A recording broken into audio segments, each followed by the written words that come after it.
Now, if your Sengled bulbs is not connecting to your Alexa, well, fixing it is quite simple. There are a few things here that you may want to try.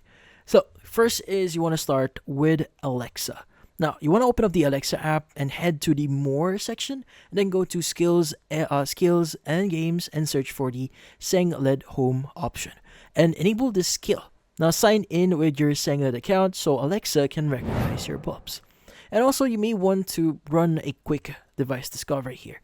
Just ask Alexa here the words or keywords here that says discover my devices, or use discover devices button in the app. This ensures Alexa is actively scanning for your bulbs.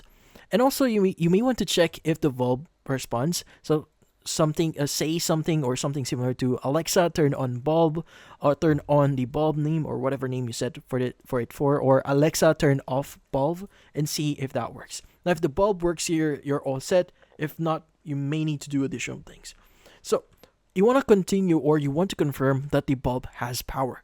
Now make sure the bulb is properly screwed in, the switch is on, and the power is flowing to the lamp or socket. Now you want to turn the bulb off and on 5 times here quickly. So you want to do this really quickly here. So what we are doing here is basically we're performing a reset. So look for a blink or color flash. If nothing happens, repeat this around like 8 to 10 times. Now once reset, open the Sengled app and add the bulb back to your account, and it should now sync properly with Alexa after linking. But yeah, so that's about it. Hopefully this video was able to help you like and subscribe to our channel. Thank you for watching.